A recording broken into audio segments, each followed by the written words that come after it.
Hello friends, this is Nitika and welcome to NST classes. आज हम इस वीडियो में क्लास 9th इकोनॉमिक्स का chapter 1 the story of village Palampur discuss करेंगे। अगर वीडियो पसंद आए तो वीडियो को लाइक करें और शेयर करें, अपने विचार कमेंट करके बताएं, चैनल को सब्सक्राइब करना ना भूलें और नोटिफिकेशंस के लिए बेल आइकन ज़रूर प्रेस कर लें। चलिए शुरू करते हैं। हम प्रोडक्शन के जो बेसिक कॉन्सेप्ट्स होते हैं उनको पालमपुर की स्टोरी के द्वारा समझेंगे। मैं सबसे पहले आपको पालमपुर का इंट्रोडक्शन देना चाहती हूँ। पालमपुर जो है वो पड़ोस के गांव और कस्बों से अच्छी तरह जुड़ा हुआ है। एक बड़ा गांव जिसका नाम रायगंज है पालमपुर से 3 किलोमीटर दूर है। सड़क विलेज को बड़े गांव रायगंज से जोड़ती है और स्मॉल टाउन शाहपुर से भी जोड़ती है। सड़क पर अनेक प्रकार के ट्रांसपोर्ट के साधन दिखाई देते हैं, जैसे बैलगाड़ी, तांगा, बोगीज यानी एक लकड़ी की गाड़ी जिसे भैंसा खींचता है। ये जो गाड़ियाँ होती हैं इन गाड़ियों में गुड़ भरा होता है। इसके अलावा मोटरसाइकिल, जीप, ट्रैक्टर और ट्रक आदि जो विभिन्न प्रकार का सामान ले जाते हैं वह भी सड़क पर दिखाई देते हैं। इस गांव में अलग अलग कास्ट की 450 फैमिलीज रहती हैं। इनमें से 80 परिवार ऐसे हैं जो ऊंची जाति के हैं। गांव की अधिकतर जमीन इनके पास है।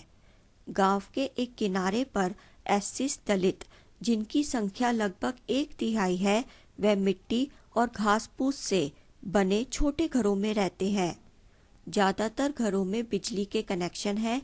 खेतों में ज्यादातर ट्यूबवेल्स बिजली से चलते हैं और बिजली का इस्तेमाल छोटे छोटे बिजनेस में भी होता है। पालमपुर में 2 प्राइमरी स्कूल्स और एक हाई स्कूल है। गांव में एक सरकारी हेल्थ सेंटर है और एक प्राइवेट डिस्पेंसरी है जहां बीमार लोगों का इलाज किया जाता है। The story of Palampur, an imaginary village, will take us through the different types of production activities in the village. In villages across India, farming is the main production activity. Palampur एक काल्पनिक गांव की कहानी है जिसमें अलग अलग प्रोडक्शन एक्टिविटीज होती हैं। इंडिया के हर गांव में फार्मिंग एक मेन प्रोडक्शन एक्टिविटी है। दूसरी प्रोडक्शन एक्टिविटीज कहलाती हैं नॉन फार्म एक्टिविटीज, जैसे transport, small manufacturing, shopkeeping etcetera. There are 4 requirements for production of goods and services. अब हम प्रोडक्शन के बारे में कुछ जनरल थिंग्स यानी कि आम चीजें पढ़ेंगे। प्रोडक्शन का मुख्य उद्देश्य होता है जो गुड्स और सर्विसेज हम चाहते हैं उन्हें प्रोड्यूस करना। गुड्स और सर्विसेज के प्रोडक्शन की 4 रिक्वायरमेंट्स यानी कि 4 जरूरतें होती हैं। The first requirement is land. पहली रिक्वायरमेंट है जमीन जिस पर फैक्ट्री या बड़े बड़े कारखाने लगाए जाते हैं। The second requirement is labour. दूसरी रिक्वायरमेंट है लेबर। कुछ प्रोडक्शन एक्टिविटीज ऐसी होती हैं जिनके लिए जरूरी काम करने वाले हाईली एजुकेटेड वर्कर्स की ज़रूरत होती है और दूसरी एक्टिविटीज़ ऐसी होती हैं जिनके लिए ऐसे वर्कर्स की ज़रूरत होती है जो हाथ संबंधी कार्य करते हैं। प्रत्येक वर्कर हर वो काम प्रोवाइड करता है जो किसी भी चीज़ की प्रोडक्शन के लिए ज़रूरी होता है। तीसरी रिक्वायरमेंट है physical capital. Physical capital is divided into 2 types. They are physical capital 2 प्रकार में डिवाइड है यानी विभाजित है और वो है first fixed capital, second working capital. Tools, machines, buildings जो बहुत सालों के लिए प्रोडक्शन में इस्तेमाल होती हैं उन्हें फिक्स्ड कैपिटल कहा जाता है, क्योंकि इन चीज़ों पर कई सालों के लिए एक बार ही पैसा खर्च होता है, इसलिए इन्हें फिक्स्ड कैपिटल कहते हैं। प्रोडक्शन के लिए ज़रूरत होती है अलग अलग प्रकार के रॉ मटेरियल्स यानी कच्चे पदार्थ की, जैसे यार्न जो वीवर द्वारा इस्तेमाल किया जाता है, क्ले जो पोटर द्वारा इस्तेमाल की जाती है। प्रोडक्शन के दौरान पेमेंट करने के लिए और ज़रूरी सामान खरीदने के लिए कुछ पैसों की हमेशा ज़रूरत पड़ती है।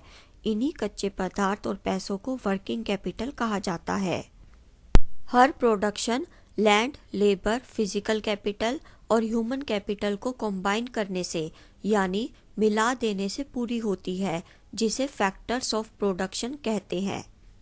Land is fixed. पालमपुर में फार्मिंग मेन प्रोडक्शन एक्टिविटी है। 75% जो लोग हैं वे अपनी जीविका के लिए फार्मिंग पर निर्भर हैं।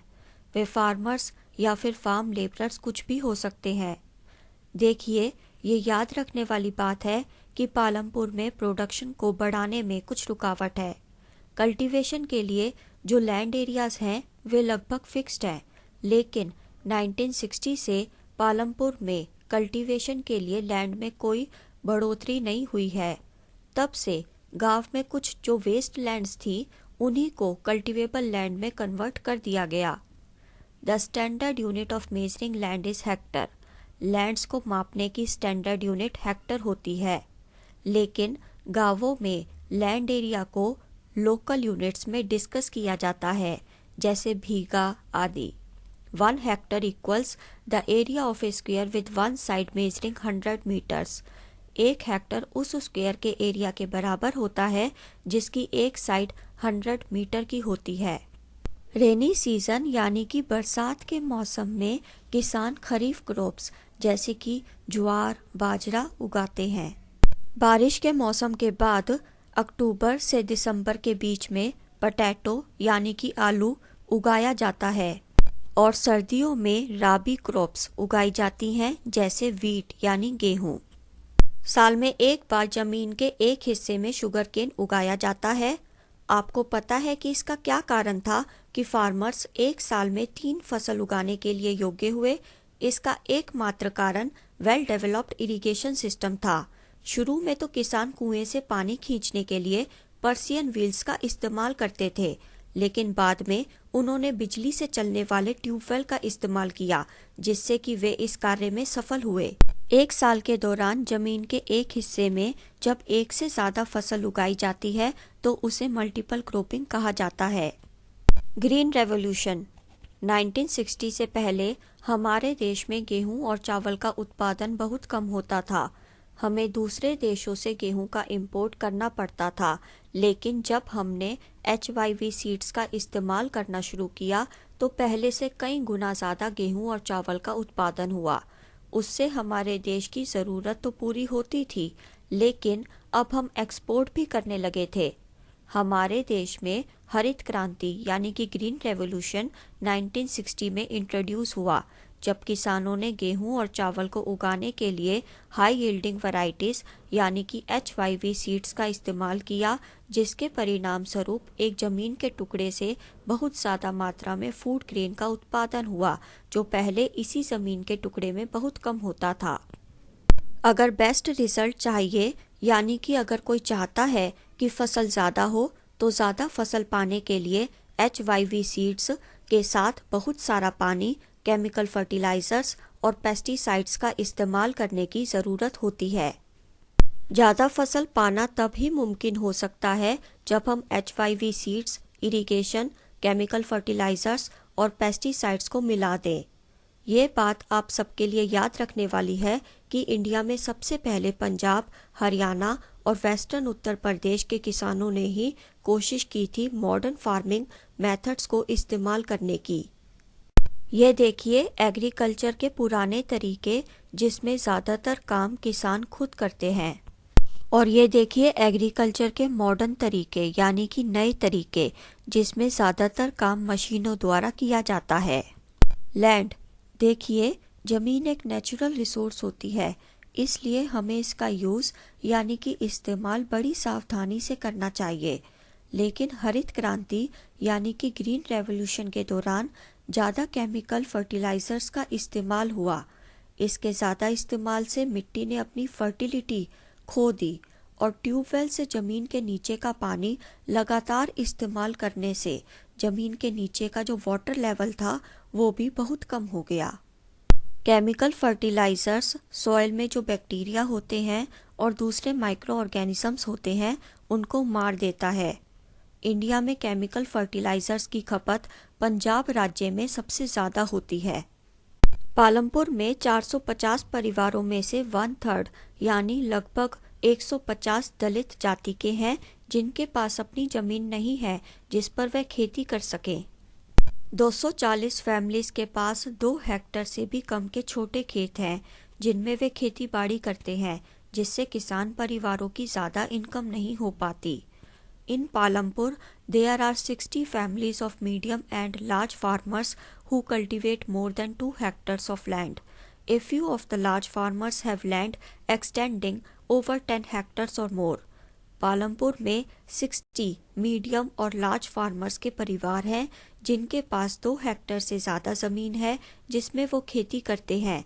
उनमें से कुछ लार्ज फार्मर्स ने अपनी ज़मीन का विस्तार 10 हेक्टेयर या उससे ज़्यादा कर लिया है। देखिए, ये 2 पाई डायग्राम्स दे रखे हैं।